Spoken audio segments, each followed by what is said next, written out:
Well, you know, it's just so much. It's so much more than the guys on the field, the coaches on the field. You know, to have an undefeated football season is something that encompasses everybody in your community, but everybody that supports you as well. Just not just the people that live in East Lubbock, or not just that community, but you know, we have so many people all over this city and in this state, and that have reached out and support us in one way or another, whether that's donating to a booster club or just reaching out to our kids or whatever it is. And we've got unbelievable athletic directors. I've got an unbelievable administration at Estacado, and everyone's just so good at supporting that. And so, you know, when you look at the grand scope of doing what we did and how long it's been, you know, it's like Coach Keeling talked about when he called me. He said, you know, with the type of tradition and players that Estacado has had, it's surprising that it hasn't happened, you know, since that, you know, 68 team. And so, but it's, you know, it's there's pitfalls everywhere, and we almost fell into a few this year, you know, and our kids were just resilient enough, and our coaches were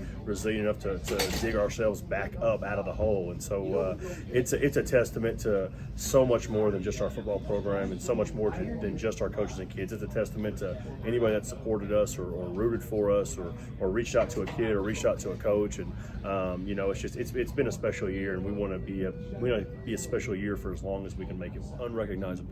He's unrecognizable. Other than the fact that it's the same kid, everything else is different. His mental ability, his leadership, his throwing and running ability, you know, and we've always seen it in him. But last year he's a sophomore in a leadership role, because your quarterback's always one of your big leaders, and surrounded by tons of seniors, you know.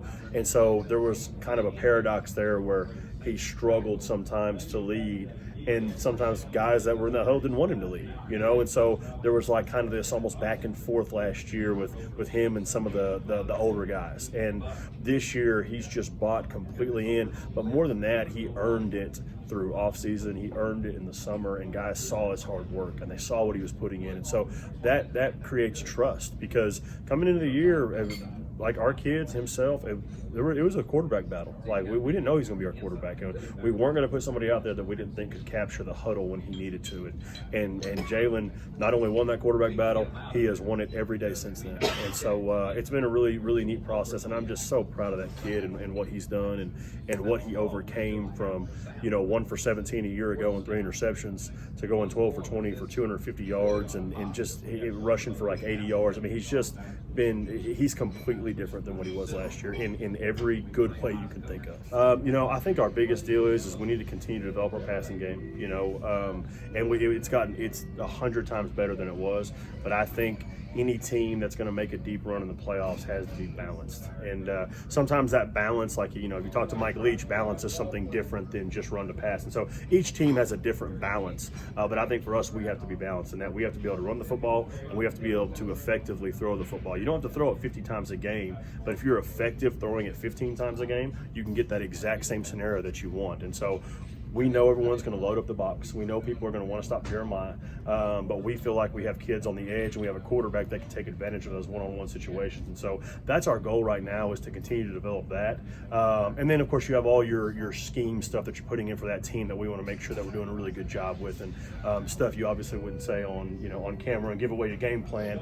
But we feel like the continued development of our passing game, because of we're so good at running the football. If we can throw the football, we feel like that we can win Friday, and then we have a chance to win a bunch. Well, they like to throw it a lot like us. So, you know, we're gonna get a lot of possessions on both sides of the ball. Might be there quite a bit. It's gonna be a long game, and you know, it's gonna be an opportunity for our defense to improve in the passing game.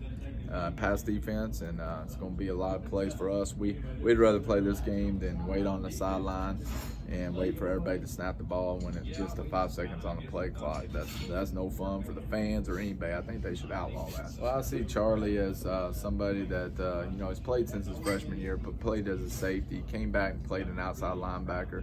And then we had to move him into the box. And I think at the beginning of the year, we have split key reads where he probably wasn't trusting his eyes and trying to react with the ball carrier. And then we had to slow him down and probably made him play worse because analysis paralysis of analysis, and he was probably seeing everything too much. And now he's starting to react. So he's seeing it and react, running through things, and he's playing at a really high level right now. Sawyer will be fine. Sawyer's a smart kid. He's able to, dissect things really quick and change because of, a lot of being in air raid for like 2 years. You see a lot of different things thrown at him. He's able to check out plays, and he's able to, adjust on the run, and people are starting to realize he's a pretty good athlete as well. People underestimate his athletic ability. It's always fun to make the playoffs. That's what you set your goal to do at the beginning of the year. So we've reached that goal, and really proud of our kids, proud of our coaches. It's kind of been an up-down season. Kind of shows what kind of leadership we have with our coaching staff as well as our seniors to overcome that up and down. And we've been playing really well in our last 3 ball games, playing at a really high level right now at the right time. And that's what you want to be able to do is peak once playoffs get here, and I think Plainsville are. We have 4 running backs that we feel like we can get in the rotation at any time. Obviously Ty Williams is leading that race, and he was out a little bit this week, and then D. Lacey with his injury. But we can always put Trent White in there, and he doesn't miss a lick. And Christian Combs has really emerged. I thought Christian had a really good game against Lubbock High and broke some long runs. So, it's a luxury to have 4 running backs that can go at any time.